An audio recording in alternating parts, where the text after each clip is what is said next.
Of course, we welcome the announcement just a little bit ago, I think in the last hour or so, by Qatar, that the humanitarian pause in Gaza, now in its fourth day, will be extended for another 2 days through Thursday morning Israel time.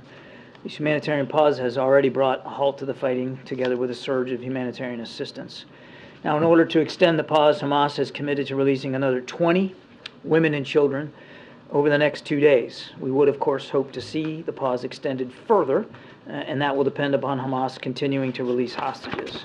We'd certainly like to see even that extension extended further until all the hostages are released. That's really the goal here: get all the hostages home with their families where they belong, and however long that could take. So the approach that we're taking with Israel, and quite frankly with our partners in the region, is working. It's getting aid in to people that need it. It's getting a pause in the fighting. It's getting hostages out. It's getting Americans out. John, how many Americans are still being held hostage, and do you have proof of life?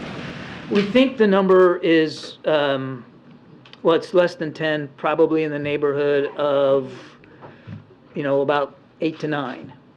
But we don't necessarily have firm, solid information on each and every one of them. We're going to be watching closely to see if any Americans are in that group. As it has come out over the last 3 days, we don't really know until you get into the end game who's going to be actually on that list, and then even then you got to watch closely to seeing if who's on the list is the folks that actually come out. So we're watching and hoping. And you spoke